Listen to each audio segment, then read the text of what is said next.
Feliz Navidad. Feliz Navidad. Hi. Hi, guys. Guess what I'm doing today? Because guess what? Tomorrow's Christmas Eve.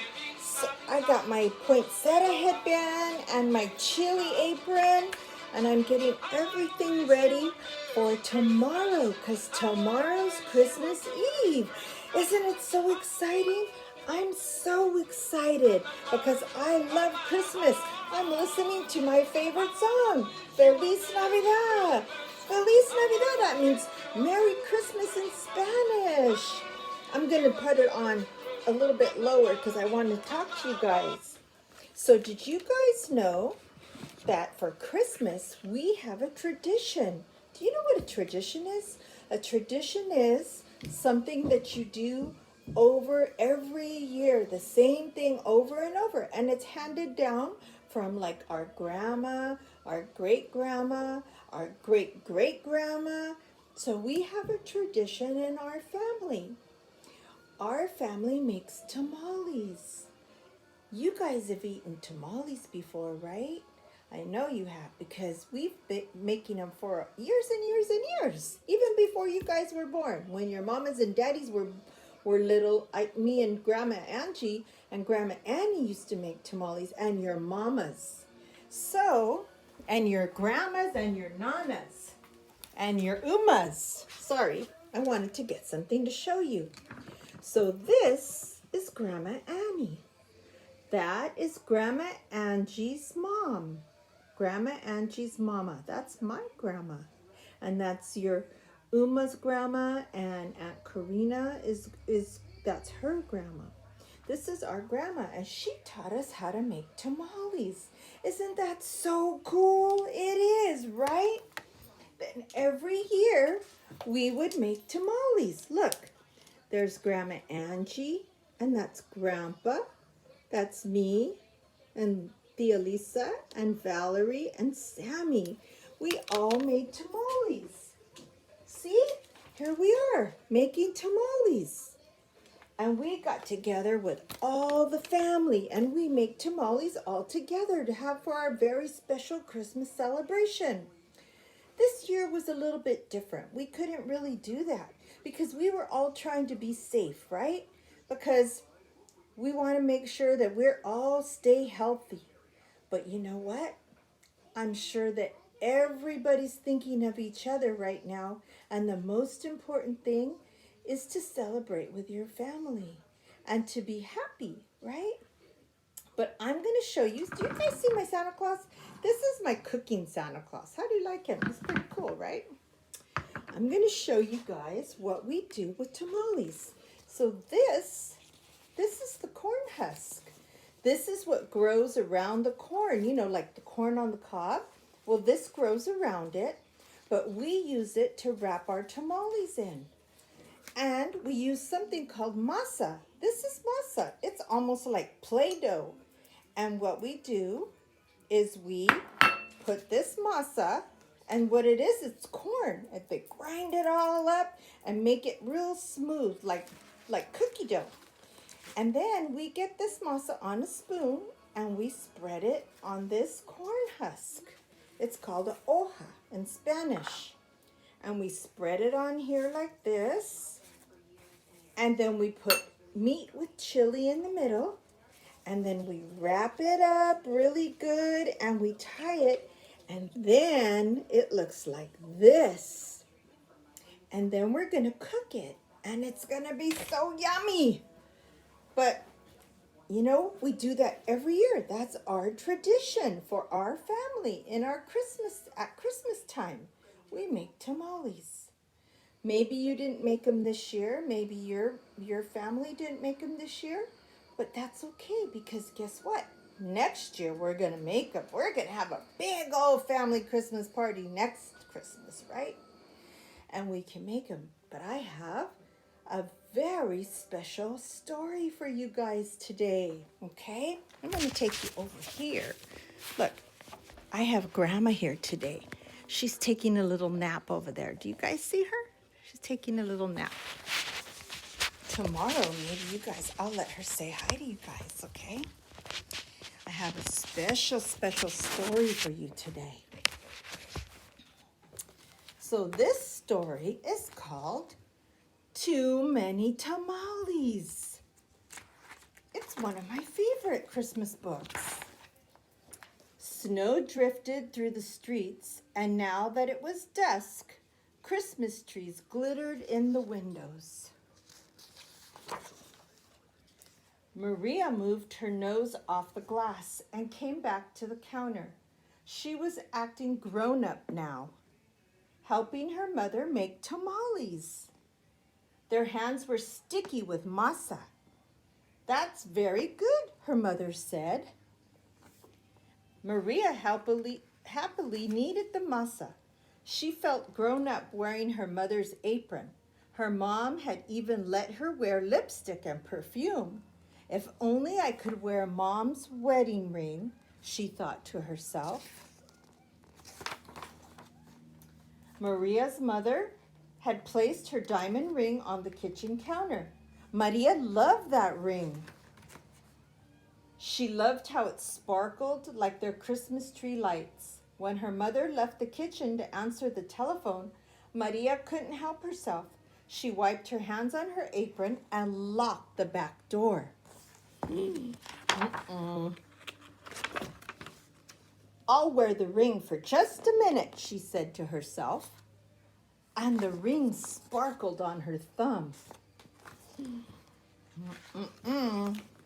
Maria returned to kneading the masa, and her hands were pumping up and down.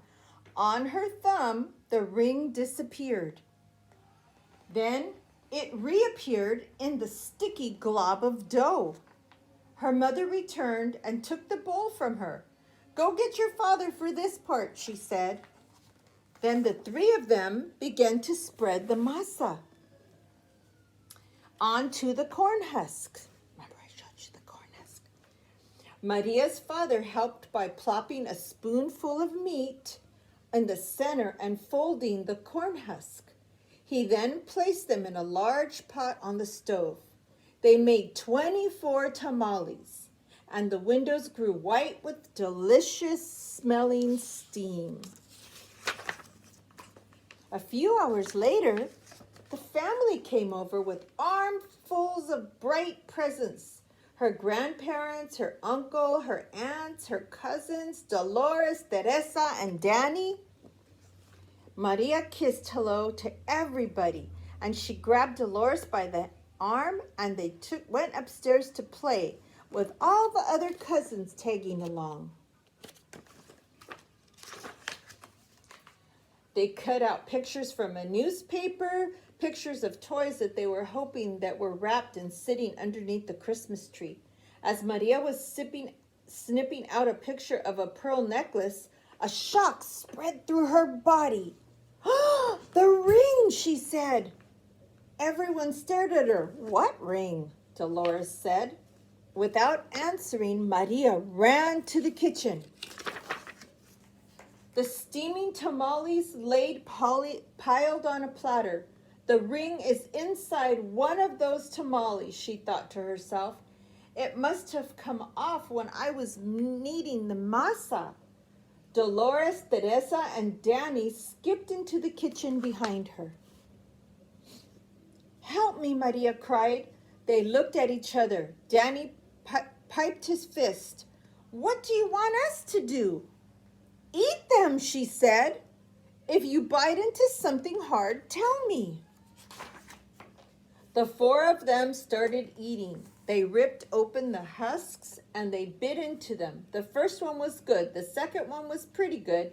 But by the third tamale, they were tired of the taste. "Keep eating," Maria scolded. Corn husk littered the floor. Their stomachs were stretched till they hurt. But the cousins kept eating until only one tamale remained on the plate. "This must be it," she said. "The ring must be in that one. We'll each take a bite. You first, Danny." Danny was the youngest, so he didn't argue. He took a bite. Nothing. Dolores took a bite. Nothing. Teresa took a bite. And then she took a bigger bite. Still nothing. It was Maria's turn. She took a deep breath and slowly, gently bit into the last mouthful of tamale. Nothing. Didn't any of you bite something hard, Maria asked. Danny frowned. I think I swallowed something hard, he said. Swallowed it? Maria cried. Her eyes got big with worry. She looked inside his mouth. Teresa said, I didn't bite into anything hard, but I think I'm sick. She held her stomach with both hands. Maria didn't dare look into Teresa's mouth. She wanted to throw herself onto the floor and cry. The ring was now in her cousin's throat, or even worse, in her belly. How in the world could she tell her mother? But she would have to, she thought. She could feel the tears pressing to get out as she walked into the living room where all the grown-ups were sitting. They chattered so loudly that Maria didn't know how to interrupt. Finally, she tugged on her mother's sleeve. What's the matter? Her mother asked. She took Maria's hand. I did something wrong, said Maria. What? Said her mother. Maria thought about the beautiful ring that was now sitting inside Danny's belly and got ready to confess. Then she gasped. The ring was on her mother's finger, bright as ever. The ring, Maria said. Maria's mother scraped off a flake of dried masa. You were playing with it, weren't you? She said, smiling. I wanted to wear it, Maria said, looking down at the rug. Then she told them all about how they'd eaten all the tamales. Her mother moved the ring a little on her finger. It winked a silvery light. Maria looked up and Aunt Rosa winked at her too. Well, it looks like we're going to have to cook up another batch of tamales, Rosa said cheerfully.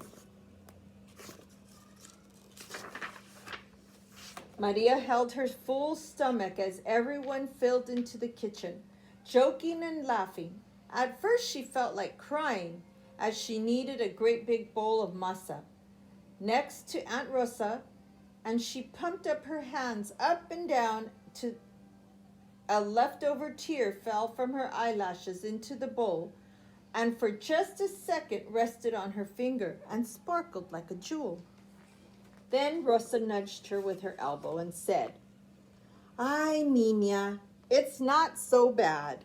Everyone knows that the second batch of tamales always tastes better than the first, right? When Dolores, Teresa, and Danny heard that from the other side of the room, they all let out a groan the size of 24 tamales.